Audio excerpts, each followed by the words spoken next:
ఇవాళ తిరువూరు నియోజకవర్గంలో ఎమ్మెల్యే కొలిపూడి శ్రీనివాసరావు, ఇంతకాకుండా గంపలగూడెం మండలంలో ఇవాళ ప్రముఖ నాయకులందరూతో పాటు రాజేశ్వరరావు అందరం కలిసి సుపరిపాలనలో తొలి అడుగు 4.1 కార్యక్రమాన్ని దిగ్విజయంగా ఈరోజు తిరువూరులో నిర్వర్తించడం జరిగింది.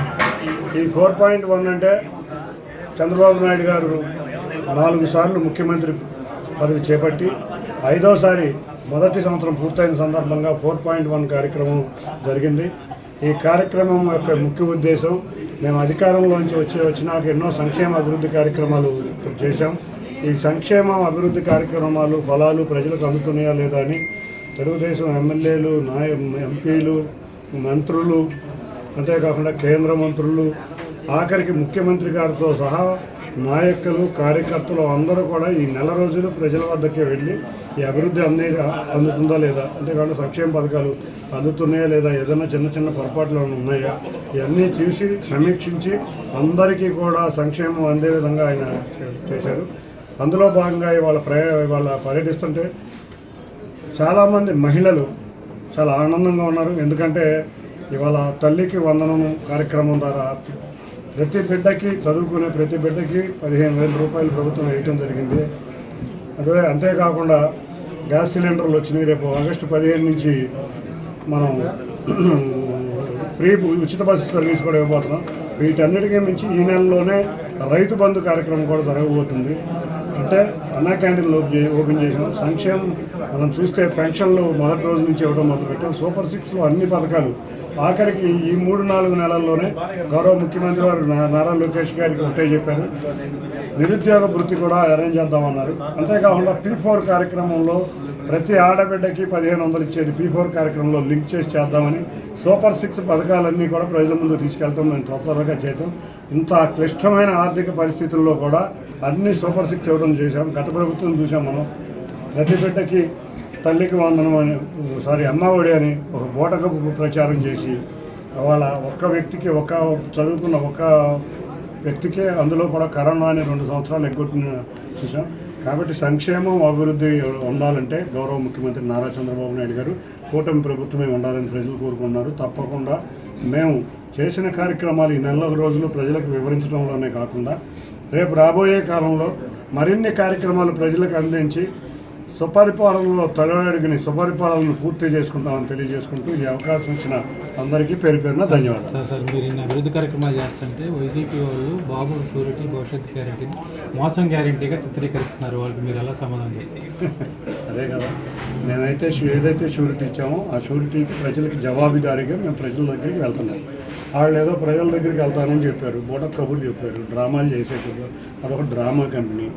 జగన్ రెడ్డి అనేవాడు పులివెందుల ఎమ్మెల్యే అయిపోయాడు. ఈ పులివెందుల ఎమ్మెల్యేకి ఆ పులివెందుల సీట్ కూడా మించే పరిస్థితిలో ప్రజలు లేరు.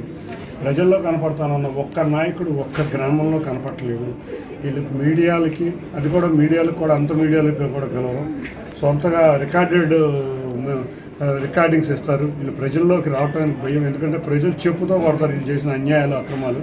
ఇవాళ వాళ్ళు చేసే కార్యక్రమాలు అంతా గంజాయి బ్యాచ్ని, దొంగల్ని, బ్లేడు బ్యాచ్ల్ని, రౌడీల్ని ఎమ్మడేసుకు తిరగడమే ఈ జగన్ రెడ్డికి ఉన్న కర్తవ్యం. అంతేకాకుండా మొన్నే చూసాం, ఎక్కడైనా మేము కనుక ఎవరైనా ఒక వ్యక్తి యాక్సిడెంట్ అయితే ముందు హాస్పిటల్లో చేరుస్తాం. అటువంటిది ఆఖరికి మానవత్వం కూడా లేని వ్యక్తి ఎవరన్నా వ్యక్తి తోలితే 45 నిమిషాలు పక్కకు పడేసి ఎవరూ పట్టించుకోకుండా తన సొంత వెహికల్లో తొక్కించి ఎంతోమంది ప్రాణాలు ఈ విధంగా తీసే ఇటువంటి వ్యక్తిని రాష్ట్ర ప్రజలు చూస్తే చెప్పుటి కొట్టే పరిస్థితి అన్నారు. అది కాబట్టి మనం చూసాం. గతంలో కూడా వరదల సమయంలో విజయవాడ వచ్చి ₹1 అన్నాడు. ఆ ₹1 ఏమైనా అడుగు తెలియదు. మేము ఇచ్చిన మంచినీళ్ళు బాటిల్లో తీసుకెళ్ళి పంచి షో కార్యక్రమాలు చేశాడు. ఇవన్నీ షో కార్యక్రమాలు. మేము ప్రజల వద్ద ప్రతిపక్షంలో ఉంటే ప్రజా సమస్యల మీద పోరాడతాం, అధికార పక్షంలో ఉంటే ప్రజల సమస్యలను పరిష్కరించడంలో తెలుగుదేశం ముందుంటుంది. కాబట్టి వాళ్ళు మేమందరం ప్రతిరోజు గ్రామాల్లో తిరుగుతున్నాం. ఒక్కడు కూడా ఒక్క పక్కింటోడికి కూడా వెళ్ళలేని వ్యక్తులు ఇటువంటి వాళ్ళకి సమాధానం చెప్పాల్సిన అవసరం మాకు లేదు. Thank you sir. మీరు కూడా మార్గదర్శులే, అందరూ అధికారులు.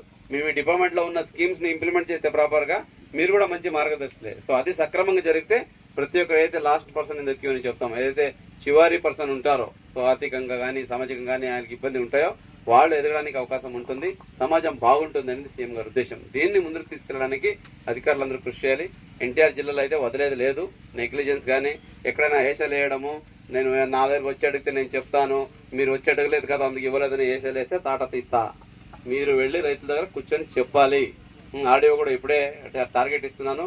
ఆ తిరువూరు డివిజన్లో ఉన్న ప్రతి ఒక్క విలేజ్కి వెళ్ళి అవేర్నెస్ మీరే కల్పించాలి.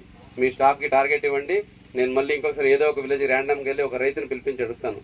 ఉపాధి హామీ గురించి, వస్తున్న ఉద్యాన పంటల గురించి ఏమేమి తెలుసు చెప్పండి అంటే ఆయన నాకు తెలియదంటే అక్కడ ఉన్న ఫీల్డ్ అసిస్టెంట్, అక్కడ ఉన్న టెక్నికల్ అసిస్టెంట్, అక్కడ ఉన్న ప్లాంటేషన్ మేనేజర్ని సస్పెండ్ చేస్తా. ఓకే, తమాషా కాదు. మనం అందరూ ఒక యజ్ఞం చేస్తున్నాం. సమాజాన్ని ఇంప్రూవ్ చేయాలి, పేదరికాన్ని నిర్మూలించాలని ఆ పగలు రాత్రి సీఎం గారు అయితేనేంటి, ప్రభుత్వం అయితేనేంటి, మినిస్టర్ అయితేనేంటి, అధికారులందరూ మనం యజ్ఞం చేస్తున్నాం.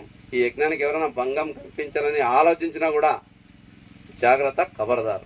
ప్రతి ఒక్కరికి రైతే ముందు మనకి ఇంపార్టెంట్. రైతుకు కావాల్సిన అన్ని రకాల సదుపాయాలు, ఆయనకు కావాల్సిన అవసరాలు, ఆయనకు కావాల్సిన ఇన్ఫర్మేషన్ ఇచ్చి ఆయన ముందుకు తీసుకెళ్లే బాధ్యత మన అందరి మీద ఉంది. దీనికి అందరూ సహకరించాలి. అలాగే